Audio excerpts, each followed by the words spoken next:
I'm Brian. Welcome to Builder Place channel. In this project, we are going to be designing and building and testing a resistor substitution box. I'm going to call it the resistor substitutor. Let's go to work.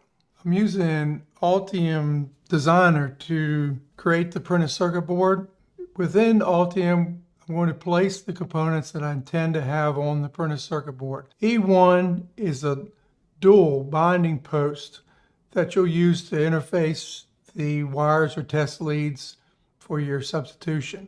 The part that I'm circling over right now is a 2-position header, and that will select the value that you want your resistor to be. In this position here, it's 0, so there won't be no change if the shunt is placed in this position. If you move it up to the 1 meg, your resistance across E1, pins 1 and 2, will be 1 meg ohm of resistance. So I have columns, basically the meg column, the 100K column, the 10K column, the 1K column, the 100 ohm column, the 10 ohm column, and the single digit 1 ohm column. That will make up this design. I also included an area to put spare jumpers or the spare shunts in case you lose one or one gets broke. Once the schematic is complete, the design data from the schematic is forwarded to the PCB module of Altium. Within Altium PCB, you first define your outline of your board that you desired. You put your mounting holes where they're intended to be. And then you start placing your components. You see that I put E1, which is a dual binding post. I put that at the top. I put a little symbol there to represent that that was the resistor that you're creating. There's a spot here for the spare jumpers or the shunts. And if you follow along here, this trace leads in and out of the circuit, basically from pin 1 back to pin 2. So by default, you would have all of your shunts placed in the 0 position across the bottom. To select a value that you want to substitute in, you would physically move the shunt. So in this situation, if the shunt's in the 0 meg position, to gain a 1 meg ohm resistance, I would just move that shunt to the 1 meg ohm position. And at that time, across pins 1 and 2, you'll have 1 meg ohm of resistance. Once this is all complete, you run a design rule check to ensure that there's no violations or shorts or open connections. With no errors in the design rule check, you're ready to create manufacturing files, which include the Gerber files, the Exelon drill files, and you can also create pick and place files for your automatic placement system.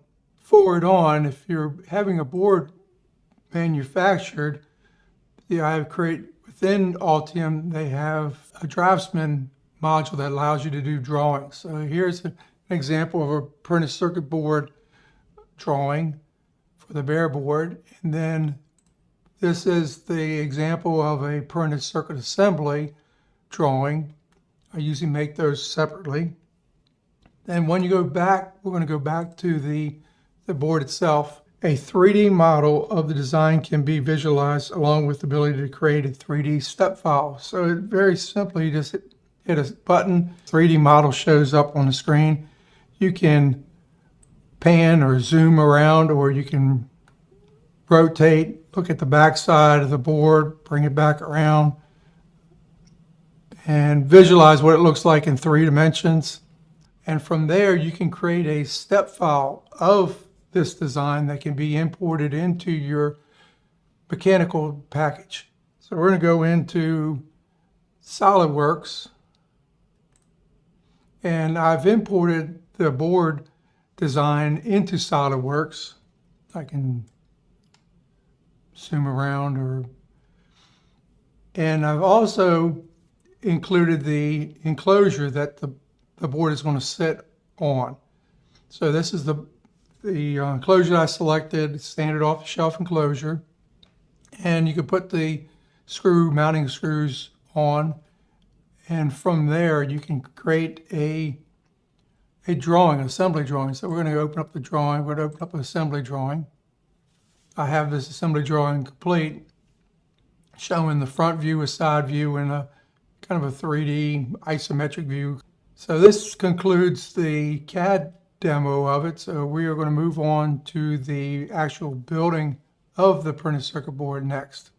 Well, I have the circuit card is here now, and what I'm going to start with is the surface mount resistors that are on the back. I chose to get a stencil made for the solder paste because it's a little easier to reflow it with solder paste than to hand solder each one of those components on. So I've already taped the board down, and I lined the paste mask up with the board. I'm going to apply the solder paste. So I'm just going to put a little bit of paste on this one edge here.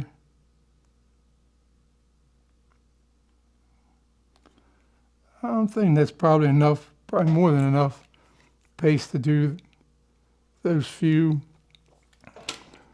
components.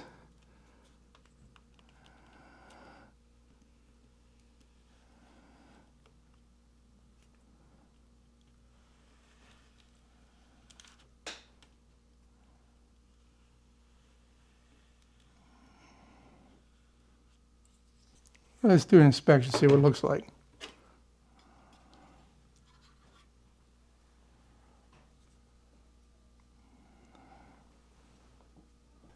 Out of here now. Through with the stencil. So I start putting the resistors in order. So I'm looking at R1 over here. It's a 1 meg ohm. So I'm going to need 9 1 meg ohm resistors. So I'm just going to count off 9.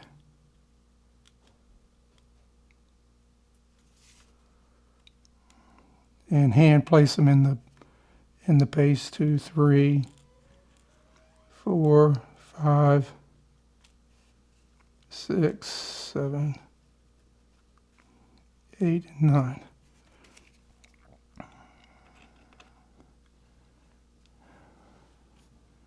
Gently put them in the line the best I can in the paste. They will center themselves when you reflow it a little bit. So if you're off just a little bit, it's not going to really hurt anything. So I'm just going to continue placing all of my components. Down to the last 2 parts now. So put these last 2 parts on, and we'll put it in the oven to heat up just a little bit. Oh, I'm going to lose that part. It's underneath my hand. Put this last part on. Line it up best we can.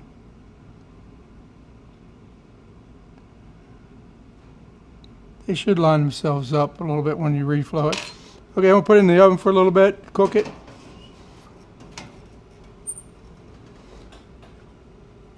And then we'll take it out and we'll reflow the solder. Put it in there for like, probably 3 minutes or so to heat it up. Okay, it should be nice and warm right now. So I'll take and drop this down and get we'll take the ceramic towel. I like using ceramic towel, working on things.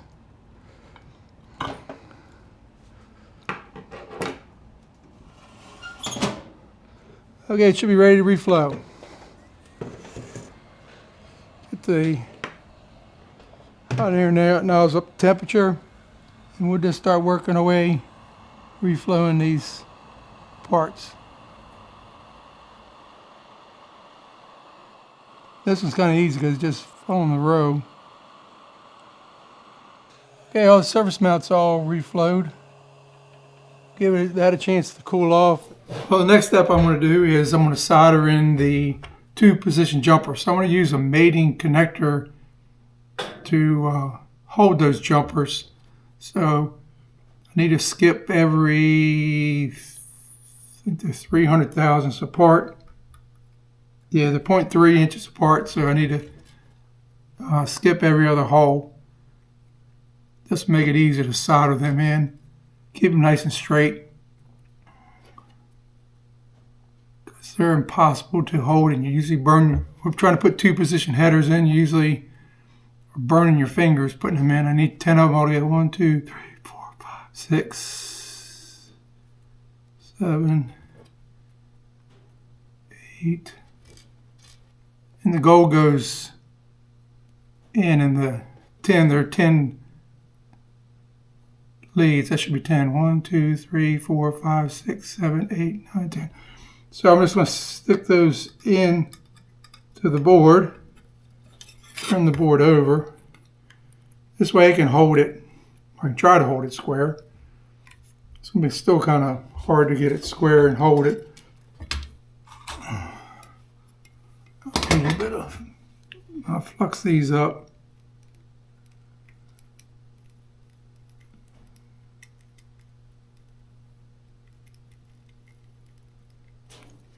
Try to hold it as square as I can. Maybe if I look at it.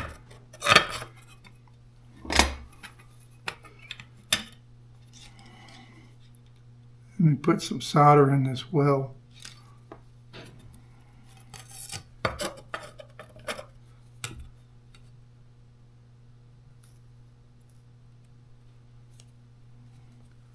What's good about filling the solder well, this wave bit or wave tip, call it a bit, a tip, wave tip. Those look pretty square. I don't think we're off. I don't think we're off any. So now we just go through and solder all them in. Set one in the middle.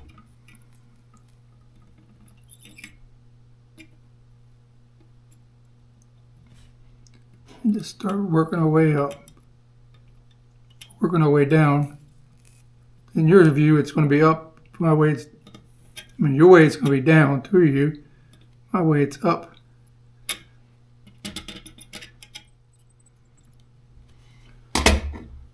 Okay, that's one side. Let me pull this off.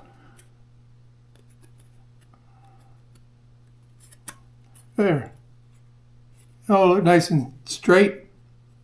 I didn't burn my finger or anything. So I'm going to continue filling these up, making these rows. Everything left for the assembly now is to put the dual bonding post on. So just take these nuts off. And it's symmetrical, it don't matter which side the red or the black is on. I'll get the nut to come all the way off.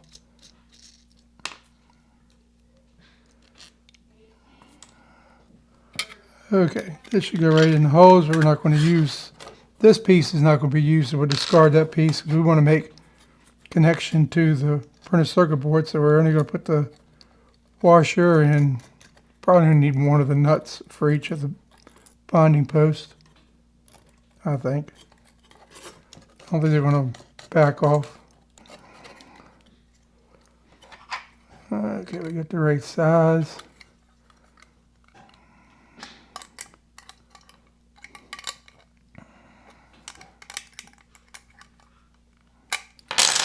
Okay, we got a complete printed circuit assembly. We're ready to put this in the box. And then we'll do some testing once we get it in the box to see what kind of tolerance we end up with. Make sure our values are all coming right. Okay, we got the box. This is the box we're going to use for the Resistor Substitution Box. Need 4 of these screws. Get them started.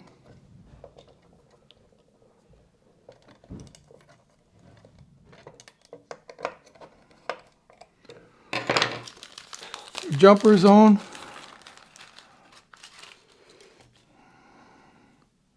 One goes in across the bottom in the 0 positions by default. And we'll put our spares in also. They'll be in there.